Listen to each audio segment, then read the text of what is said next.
भगवान ने अयोध्या की राजसत्ता नहीं त्यागा, भगवान ने अर्थ त्याग दिया। भगवान ने अर्थ त्यागा तो भरत जी उसी धर्म का पालन करने के लिए, अरे जिसको मेरे पिताजी ने भैया को दिया, भैया जी ने त्याग दिया, तो उसको हम रख के क्या करेंगे। तो भरत जी ने भी राम प्रेम में राजसत्ता को त्याग दिया। अयोध्या से चित्रकूट उपस्थित हुए। भगवान ने केवल समझाया, लाला जानहु तात तरन्य कुल रीति, आप सूर्य कुल की वंश परंपरा को जानते हैं, पिताजी की विधि जानते हैं, नियति जानते हैं। राखेऊ राय सत्य मोहितागी, मुझे त्यागा पिताजी ने, सत्य का रक्षण किया। हम चारों भाइयों को शक्य है, योग्य है, हम भी पिताजी के द्वारा दिखाए गए मार्ग का अनुसरण करें। ध्यान रखना होगा, समाज नहीं, परिवार नहीं, अपनी संतान भी उसी पिता का स्मरण करती है जो धर्मशील होता है। अंतिम क्षण में भी धर्म घूमता है साहब, धर्म का चक्कर। आपने महाभारत देखा होगा, सीरियल, समय का चक्र चला करता था, उसी प्रकार धर्म का चक्र चला करता है। जो धर्म में जीता है उसके प्रति अपनों की भी धारणा दृढ़ हो जाती है। अरे साहब, वो धर्म से इधर उधर नहीं होने वाले। ऑफिस में 100 व्यक्ति का कार्यालय हो, वहां जो सदाचारी ईमानदार साधक होगा उसका सब सम्मान करते हैं कार्यालय में। तो जो सदाचारी नहीं है, जो दवाई भोगी है, उसकी सब निंदा करते हैं। अरे नाम न लेवा, दर्शन हो जाए पूरा दिन खराब। किसका? जो वैसा होगा उसका। हमको यह प्रसंग कहता है, जिसको परमात्मा ने त्यागा, परमात्मा को प्रिय भरत जी ने त्यागा, उसको हम आप सभी सब लोग राम को पकड़ें और इस अर्थ को त्याग कर परमार्थ की ओर गति करें। राम जी परमार्थ हैं, सत्य स्वरूप हैं। भगवान ने पंचम दिन जब आए हैं सब समाज को लेकर, भरत भैया सोचे कुछ कहूं, नहीं, भगवान ने बहुत उपदेशित किया और अंत में भरत जी को उपदेश करके विदा किया।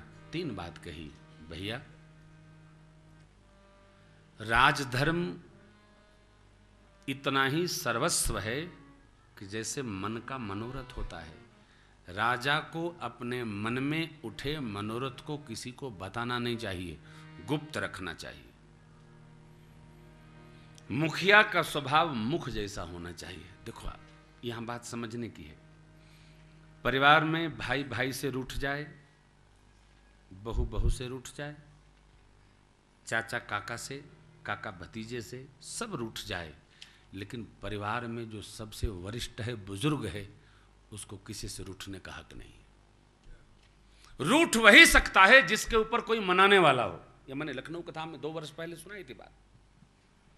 अब आप इतने लोग यहां उपस्थित हुए हैं, यद्यपि मेरी उम्र कम है, लेकिन व्यवहार व्यवस्था के कारण से मैं आप लोगों के मानने से सबसे बड़ा हूं।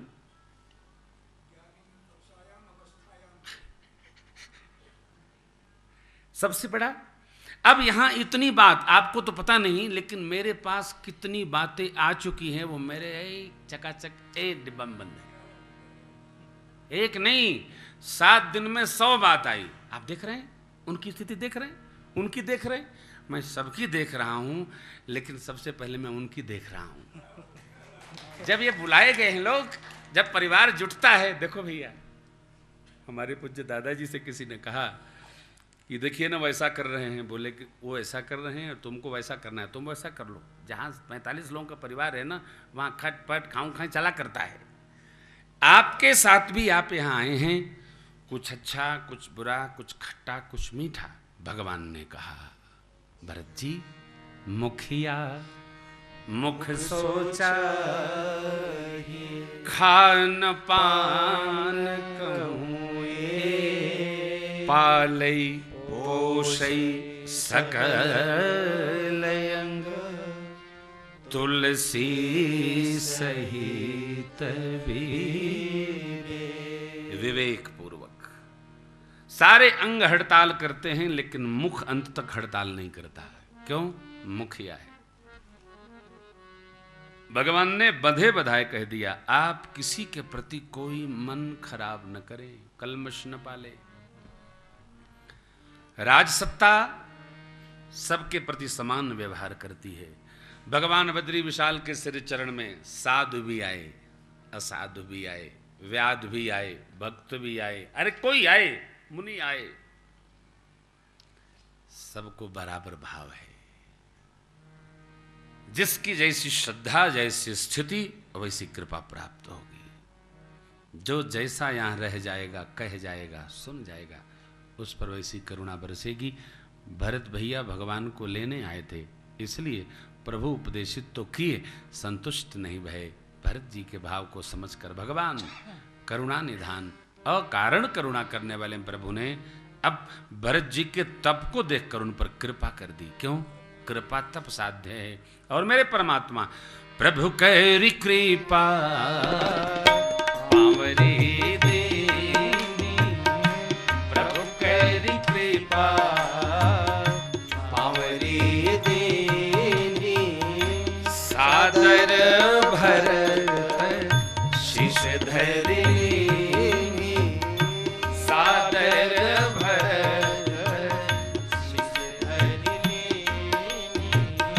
चरण पीठ करुणा निधान के, चरण पीठ करुणा निधान के।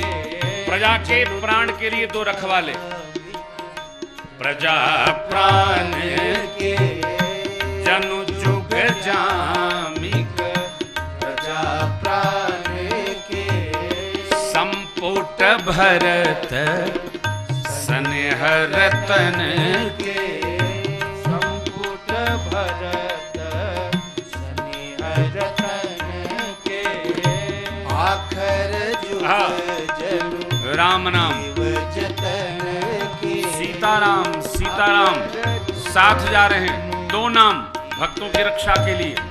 बाबा भरत मुदित अवलंब लहेते, भरत मुदित अवलंब लहेते, अस सुख जस सिया राम लहेते, अस सुख जस सिया राम लहेते, अस सुख जस सिया राम लहेते, अस सुख जस सिया राम लहेते। भगवान ने जो श्री चरण पादुकाएं भरत जी को भेंट की, जिसकी जैसी भूमि उसको वैसा बोध हुआ। प्रजा सोच रही मानो हम लोगों के लिए दो रखवाले जा रहे हैं। बाबा ने कहा भरत जी रूपी दिव्य रत्न के लिए मानो एक बॉक्स भगवान ने भेंट कर दिया, उसी में संहार करेंगे। अरे भरत जी तो ऐसे अनुभव किए जैसे मानो मेरे श्री सीताराम जी मेरे साथ श्री अयोध्या जी चल रहे। ये हमारी जैसी भूमि, यहाँ इस पीठ में, इस धाम में भगवान की शरण में आने पर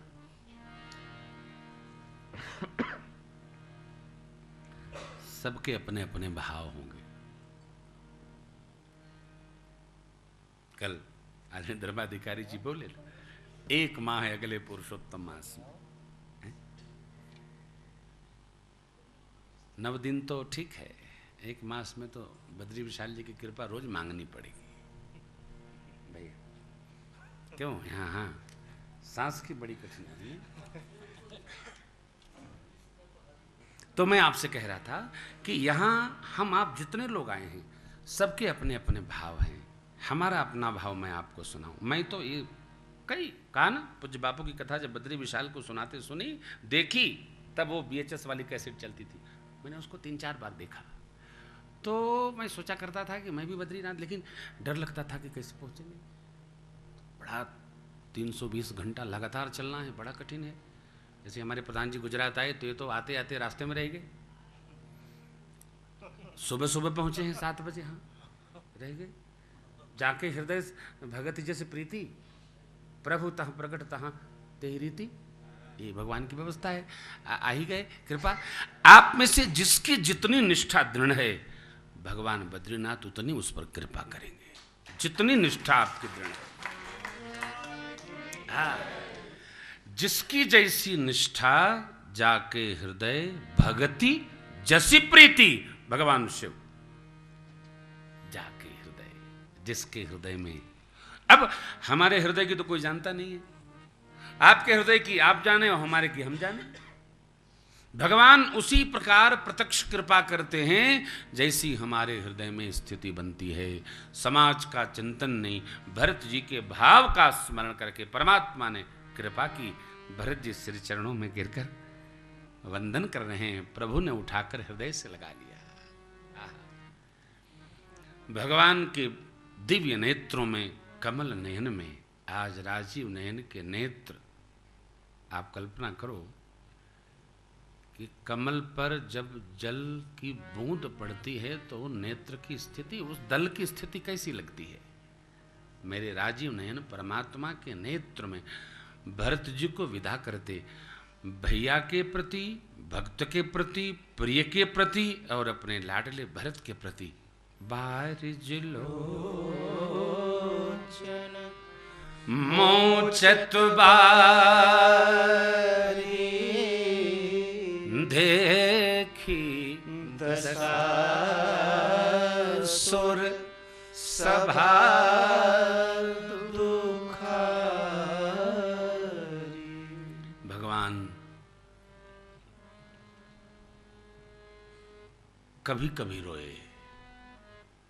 वीर पुरुष सर्वकाल नहीं रोता, वीर पुरुष का कलेजा पुष्ट होता है।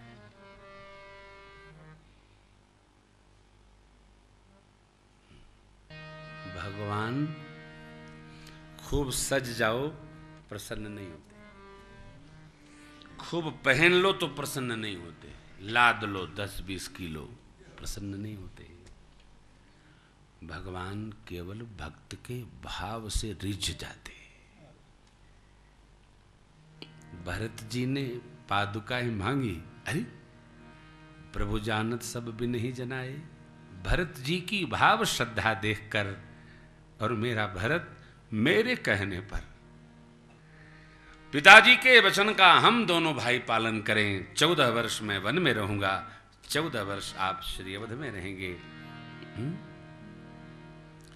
14 वर्ष न हम आपकी खबर लें, न 14 वर्ष आप मेरी खबर। क्यों? मुझे वनवास दिया गया है। देखिए यहां एक कठोर बात, घर से बाहर जाकर तपस्वी, वही तपस्वी तपस्या में लीन हो सकता है जिसके घर का बार बार संदेशा ना आवे। घर से बाहर जाकर वही व्यक्ति कहीं न कहीं काम करके सफलता प्राप्त कर सकता है जो बार बार घर समाचार न दे, आज भोजन नहीं किए, घर वाले कहेंगे तो भी चला आवा, बड़ा कष्ट है। जो मस्तिष्क से, मन से पूरे संसार को, परिवार को मार देता है, वही अपनी यात्रा को पूरी कर लेता है। आप में से 2 लोग यहां से गए, हमारे आगरा के लाला, हमारा बड़ा प्रिय है रामनिवास गुप्ता, वो चला गया। पूछा कब पहुंचे? बोले बस गुरुजी कल ही पहुंचा हूं, लेकिन मन ही वहीं पड़ा हुआ है। आपसे मेरी प्रार्थना है अगले उत्सव में कोई अपने साथ साथी लेकर मत आइएगा। क्यों? आप जाना नहीं चाहेगा, वो रहने नहीं देगा। वो आज बोला कि गुरुजी वो मेरे साथ वाला था ना, वो नहीं माना, वो जबरन लेके चला आया। मैं तो 7 दिन के लिए आया था। साथी केवल अटकाएंगे, साफ भटकाएंगे। मैंने पढ़ाई जीवन से अब तक कोई ऐसा साथी न करा। तुम गंगा ले चलते हो ना, हमारे साथ सिनेमा चलना पड़ेगा, ये नहीं ठीक है। परमार्थ, अरे भाई सब काम अकेले करते हैं तो परमार्थ भी अकेले करने की आदत डालो। जितना करना है अपने पास ही रखो, ज्यादा अच्छा। हाँ चलाओ तो कहो भैया सुनो पूरा रहना होगा, नहीं तो धरो।